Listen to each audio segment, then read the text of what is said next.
we have understood the important parameters for the legitimacy or authority of a good constitution. Keeping that in mind, as I move forward, I want to tell you about whether the Indian Constitution did fulfill all those requirements or parameters or not, and then come to a conclusion or take a final decision whether the Constitution of India was truly an authoritative document accepted by one and all. With reference to the general background, I'll remind you again the three parameters that we used were: first, the mode of promulgation, followed by substantive provisions, and finally, we looked into the balanced institutional design. Keeping these factors in mind, I will now move my focus on the Indian Constitution to judge its authoritative nature. First and foremost, I would like to tell you about the fact that mode of promulgation will consist of the role of Constituent Assembly in the making of the Constitution, and for that we need to understand its structure and functioning. The structure of the Constituent Assembly was based on the Cabinet Mission Plan report which was presented by the British government. Accordingly, the Constituent Assembly was to be set up in order to frame the Constitution for independent, undivided India. The vision of the leaders of the Indian freedom struggle was that we should have our own constitution representing the will of the people. So, the vision that we presented before the British government was similar one. They suggested that the Constituent Assembly, which will be presented to us for the making of the Constitution, will be somehow a truly representative body. Let me tell you about what the provisions were given under the Cabinet Mission Plan regarding the structure of the Constituent Assembly. The Cabinet Mission Plan proposed that there will be members drawn from the princely states on one hand and from the British Indian states, along with giving representation to the Chief Commissioner's areas. So,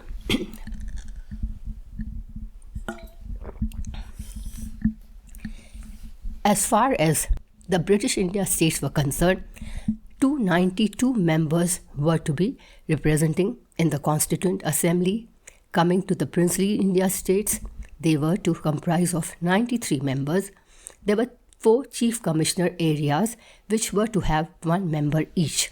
Now, accordingly, they also suggested the mode for their selection or appointment. The members of the British India states were to be elected indirectly. However, freedom was given to the princely native rulers that they themselves will decide how they want to appoint or select their members to be represented in the Constituent Assembly. So, the structural aspect suggests that the members of Constituent Assembly were partly elected and they were partly nominated. Before I move ahead, I want to tell you the difference between the Constituent Assembly and the Parliament. Parliament is the creation of the Constitution which was made by the Constituent Assembly. The Constituent Assembly is a supreme body responsible for the making of the Constitution to be followed throughout the length and breadth of the country, whereas the Parliament at the centre or the legislative assemblies at the state level were to work within the 4 walls of the Constitution created by the Constituent Assembly. So Parliament is not a supreme body in the sense that it draws its power from the Constitution itself, and the Constituent Assembly, which was responsible for the making of the Constitution, was truly the representative body of the people, and it had a great role to play in the making of the Constitution. Let us now examine another important aspect about mode of promulgation. So, let me tell you that the number of members in the Constituent Assembly which were elected for the British India states comprising of 292 members, the mode for the election was based on 3 important principles. One was indirect election, the other one was proportional representation, and lastly, it was single transferable vote system. Indirect election I'm sure you understand, when the people do not elect their members based on universal adult franchise, rather, the people, the adult citizens of the country, elect the members for some electoral body which further is responsible for electing the members for the concerned representative body. Proportional representation means representation to be given to the members of the princely states and the British India state in proportion to the population represented by them. As far as Constituent Assembly was concerned, the princely states had only 93 members based on the population represented overall by the princely states, whereas the British India states were given 292 members, again based on the principle of population. Single transferable vote system is the system of elimination and transfer of votes till the number of required seats have been filled. In this system, the members cast their vote in accordance with their preference, and it is based on the idea that there will be elimination of the person getting the least number of votes, and his votes will be transferred to the next person as per the second preference choices given in the votes of the person who has been eliminated. When you combine the first preference along with these transferred preferences, if any member is able to attain the electoral quota, he or she will be declared elected. So the entire composition of the Constituent Assembly based on indirect election was based on these principles of indirect election, proportional representation, and single transferable vote system. It applied only to the British India states. To remind you again, the members of the princely states, they were nominated and not elected, which is somewhat an element showing that it was little undemocratic, because nominated members do not actually represent or reflect the will of the people. So there were other 4 members also. As I just told you, these 4 members belong to the Chief Commissioner areas. Let me again tell you the names of those 4 Chief Commissioner areas. You can learn them as A, B, C, D. A stands for Ajmer, B stands for Balochistan, C stands for Coorg, and D stands for Delhi. Easy to remember, isn't it? So these were the 4 Chief Commissioner areas from where one member was to be drawn from each of these.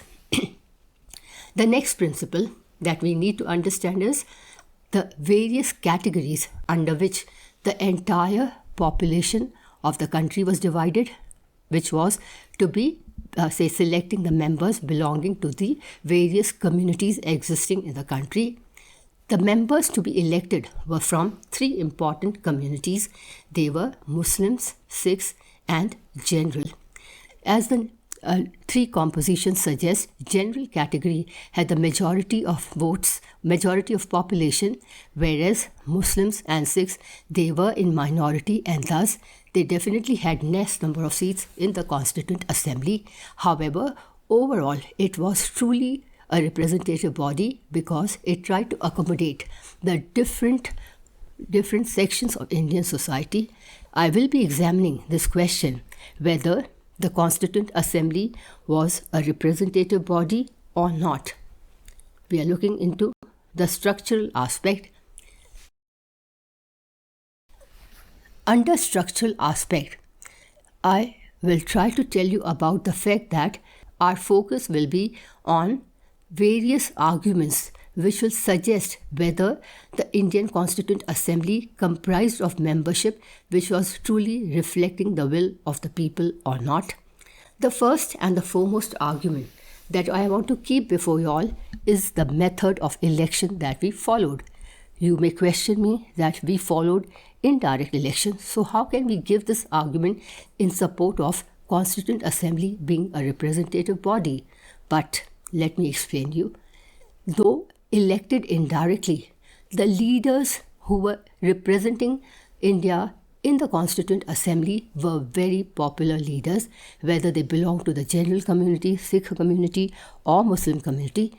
Overall, it was their popularity with the common people which ensured their representation in the Constituent Assembly, though indirectly elected, yet there is an argument that had people been given a choice to elect their members through direct election based on universal adult franchise, these very same leaders would have been elected because of the popularity and the support that they enjoyed among the common masses. So indirect election was not a hindrance or an argument to justify that Constituent Assembly was not representative. Rather, it enforces our belief that despite indirect election, the popular leaders who truly were representing the will of the people got an opportunity to be a part of this sovereign body responsible for the shaping of the Indian Constitution.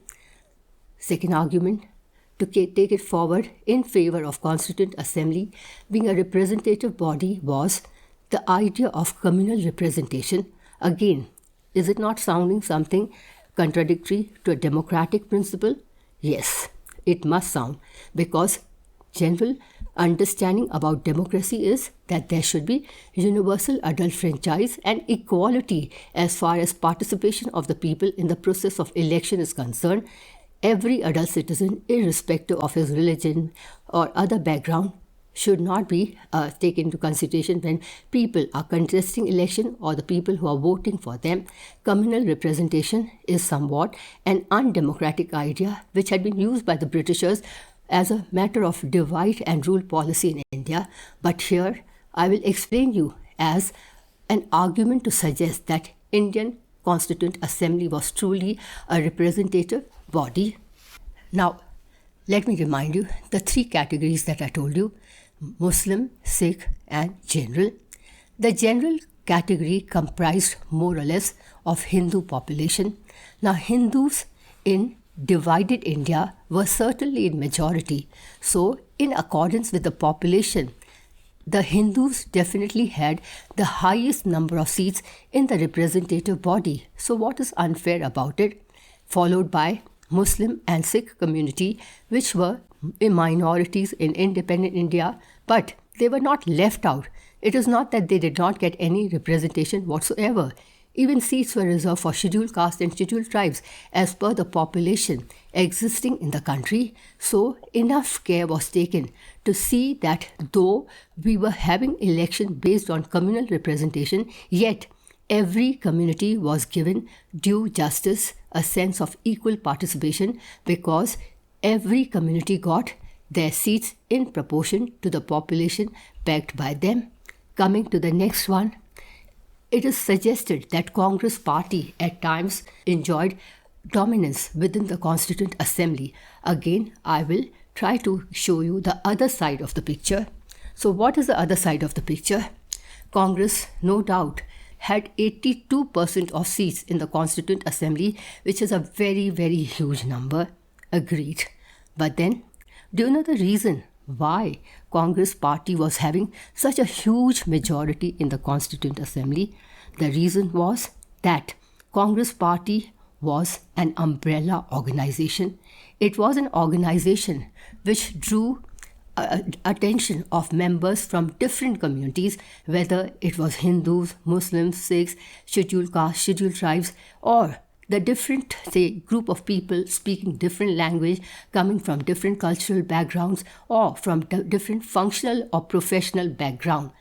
The fact that Congress party was able to voice the opinion of all people, whether rich or poor, capitalists or workers, whether they were having different ideological backgrounds, yet being a party which accommodated the interest of all, made it a rainbow coalition. Thus, it was truly an overall representative body for the entire India rather than few communities in general, or leaving out any particular segment of society. Congress party had also played a very important role in the freedom movement.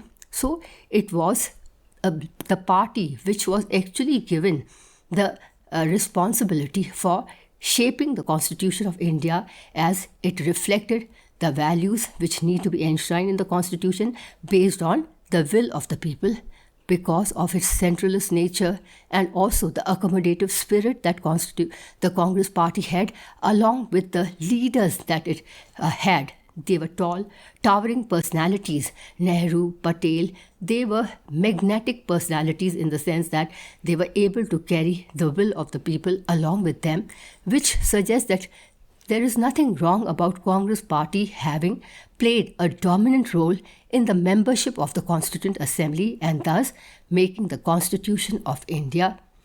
The last argument that I want to put forward is about the fact that the Constituent Assembly, like Parliament, had meetings, debates, and discussions in the open house. It was not held behind the closed doors. Public and press was allowed to attend the meeting and report on day-to-day basis as to what principles were being discussed, where were the differences, how they were sorted out. So people, though in general all people did not attend, or maybe even all people did not read the newspaper, yet the very fact that the meetings were held in an open manner and they were reported sincerely by the press, it is to be taken for granted that the working of the Constituent Assembly was also a factor responsible for suggesting its democratic nature. Having covered this aspect, whether the Constituent Assembly was a representative body from structural point of view or not, we can certainly come to a particular, conclusion. And do you know what conclusion we are going to draw? Overall, I may have given you arguments to firmly support the idea that structurally speaking, the Constituent Assembly was a popular body, a representative body, but then there were certain segments where I did confront and was trying to justify why indirect election could be a problem, why domination of one party can be a little drawback. These are certain, of course, somewhat segments which we may overlook and truly understand the representative nature. But when I take you to the next segment, whether Constituent Assembly was representative body or not, from functional point of view, you will understand that it was truly a representative body, despite all the, arguments which may go against it as a representative body. I'm going to take forward the functional aspect.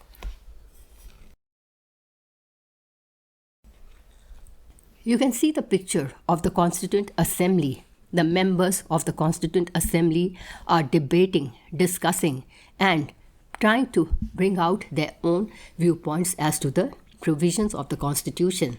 So, having seen that picture, a question may arise. You may be interested to know, how did the Constituent Assembly function? Was it again a democratic spirit which was seen in the overall working of the Constituent Assembly or not? Yes, it was. And I would like to draw a parallel as to how the Indian Parliament works and how the working of the Constituent Assembly was shaped. In fact, there is a close comparison between the two, and we can finally definitely come to a conclusion that its functional aspect was by and large representative nature, and Constituent Assembly was truly a representative body.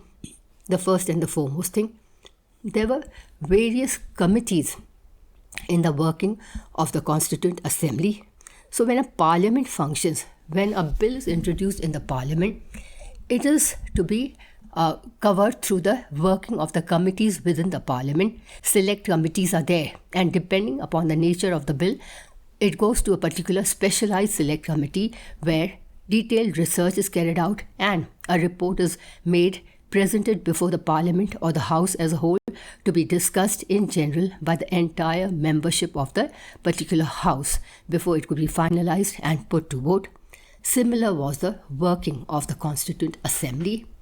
There were many committees, 22 of them. However, 8 committees were very, very important committees given important tasks. For example, shaping the national symbols for the country, talking about the type of government, also the importance of rights for the citizens of a democratic country, and so on. These committees had the same spirit, the parliamentary spirit, in shaping the provisions of the Constitution. The committees were having members from expert background. They were specialized members having more knowledge about the provisions on which they had to work. But They did not rely only on their own wisdom or knowledge, rather to make or put forward their points in a more stronger manner and to give totally a democratic constitution to the country.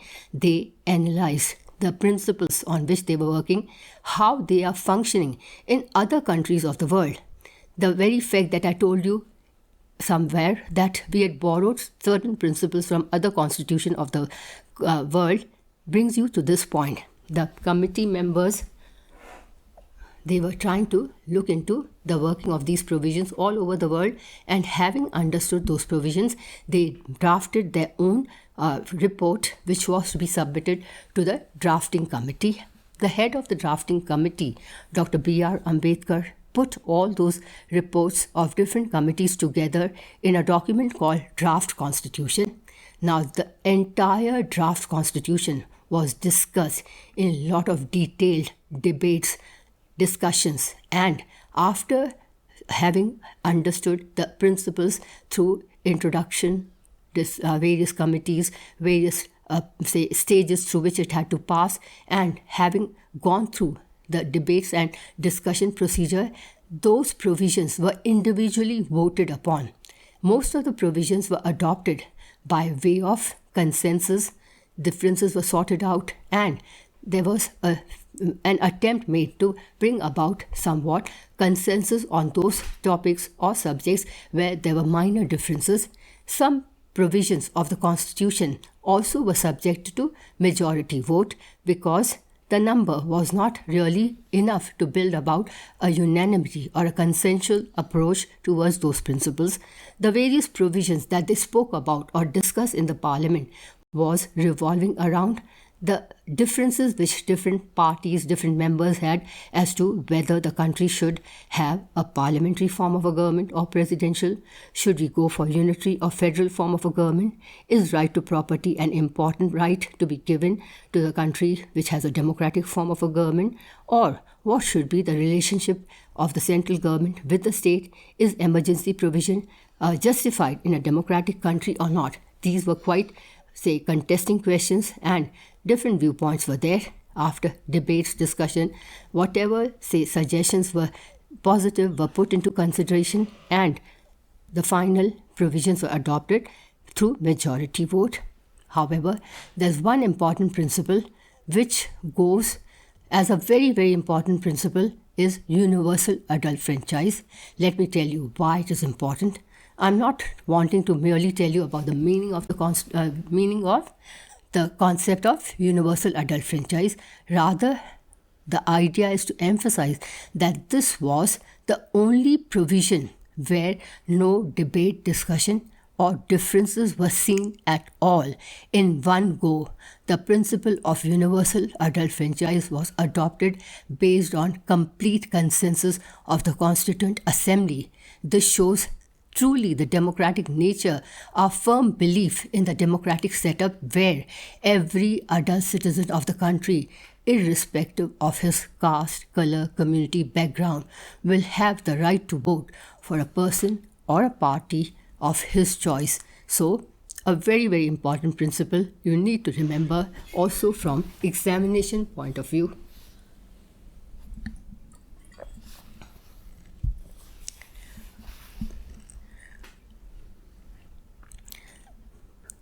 The final point that I want to put forward is how did the members of the Constituent Assembly debate or deliberate? Since I've been emphasizing on this point time and again, you will understand the fact that members who came from different backgrounds, they all fought together, irrespective of the background or the differences that they had, for the sake of freedom of the country.